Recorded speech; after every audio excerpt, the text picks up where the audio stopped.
Om Namo Narayanaya.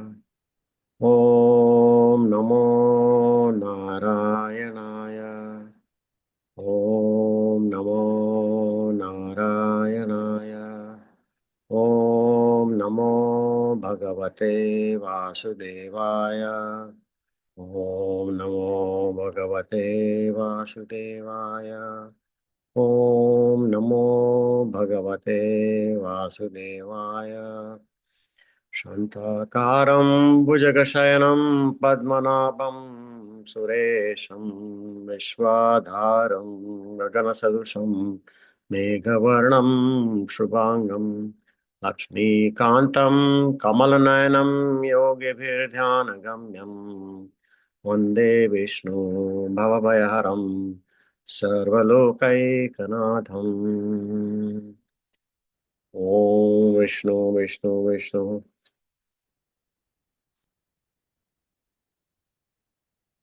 Aja Sarveshwara Siddha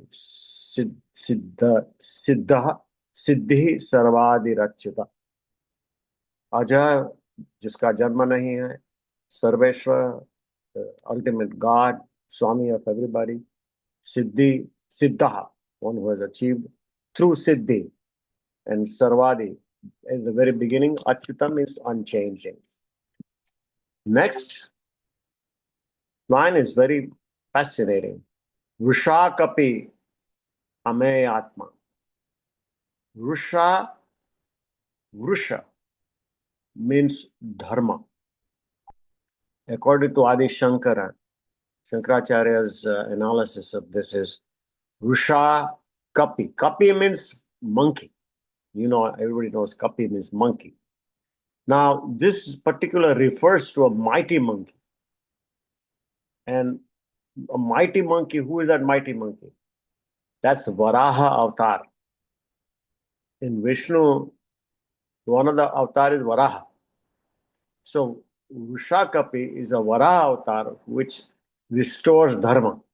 So Vrushakapi is directly related to one of the 10 avatar of Vishnu. So that's a very interesting one here. Vrushakapi, one who protects the dharma. Obviously, that's what Varaha avatar did. Protected dharma, destroyed all the evil and everything that with those horns, that was the Varaha avatar, and also lifted up the whole earth from water. You know that part of it. So Vrushakapi, Ameya, Ameya is measurement. To measure is Meya. Meya also means dirt. There are a couple of meanings of Sanskrit words here. Ameya means one is pure, or Amaya. Maya se Meya hota hai. So Ameya means not measurable, asimit, without beyond limit. Ameyatma. And the last one is a very interesting one also. Sarva Yoga Vinistruta. Sarva Yoga, we know that very well. Sarva Yoga means all the yogas, what we know about yoga. Yoga is nothing but union, uniting. What we do yoga all the time. Every time we do our practices in the morning, we do uniting. The body is, we know where the body is, we know where the mind is, we know where the energy is, we know how we move, we align ourselves, we do all kinds of practices, jumping up and down, but you're doing it in unison. You are actually with yourself and in yoga. Yoga does not necessarily mean a posture. Yoga means uniting, being aligned with yourself. Alignment is yoga. It's a very simple way of looking at it.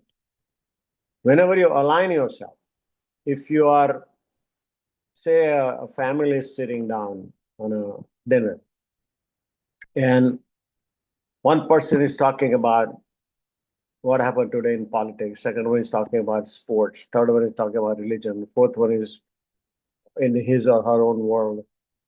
That's not a united conversation.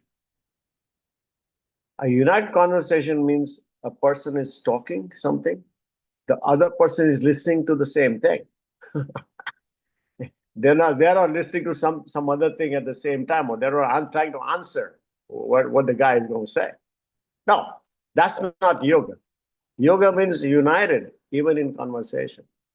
So it's very important to recognize that yoga really means practice of unison.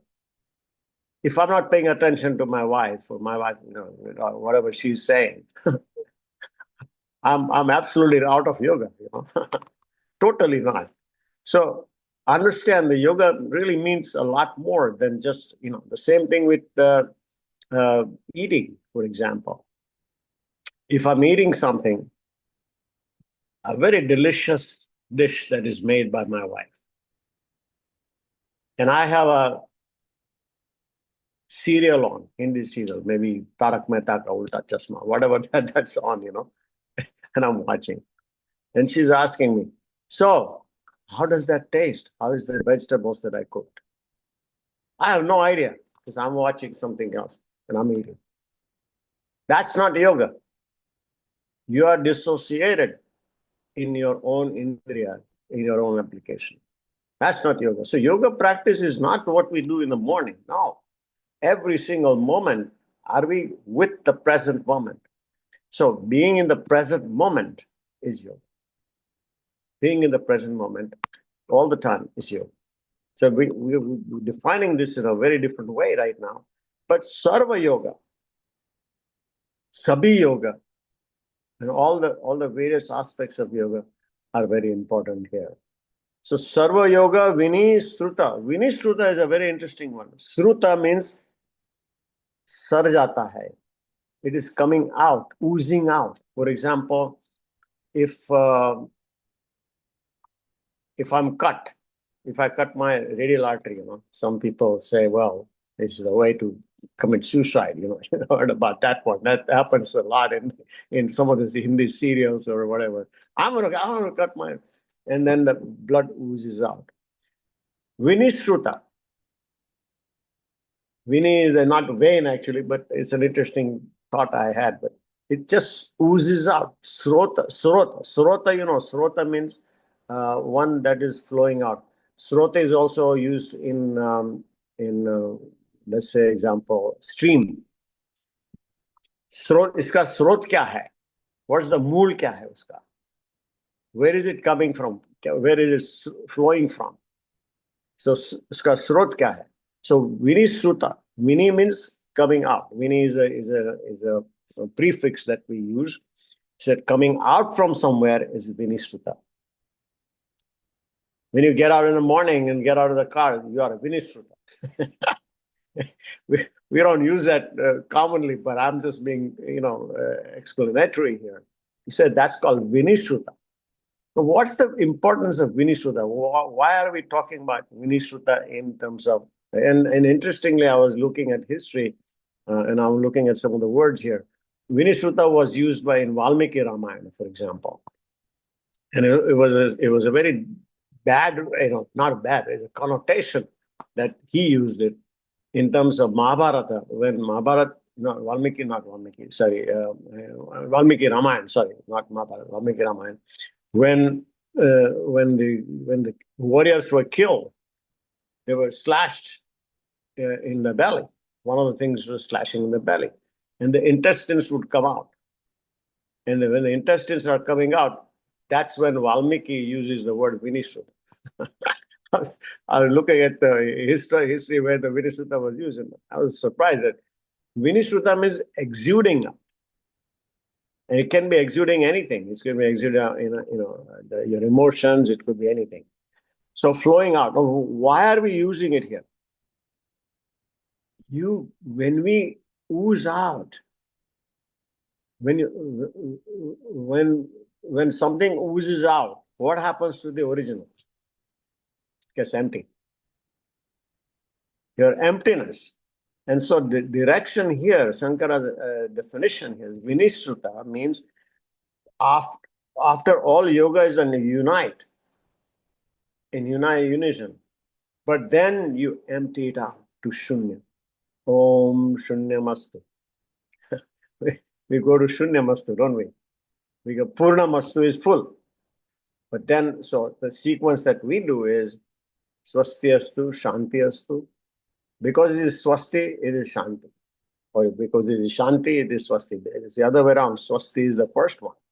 Swasti means Mangal hota hai. इसीलिए शांति होती है. शांति होती है तो पूर्ण होता है. Then we feel full. We feel contented. Shanti hota hai to contented. We feel full. But after full, you have to completely empty out. Go to zero. From infinity to zero. We practice that as well. So going to zero, shunyam is the last one. So here, that's the interesting thing. अंतिम लक्ष्य, साधकों का अंतिम लक्ष्य क्या है? सर्वयोग के मार्गों में मूल जाना और विनिश्रुत होना. He's not saying it that way, but I'm interpreting it. Vinishruta, Sarva Yoga Vinishruta. So it means you empty it out. You completely become dissolved. When we do the Tai Chi, the last part we do is dissolve in Chi. Completely dissolve. That's going to happen to all of us. We'll dissolve. Om Purnamada Purnamidam Purnat Purnamudichyate Purnasya Purnamadaya Purnameva Vashishyate. Om Shanti Shanti Shanti.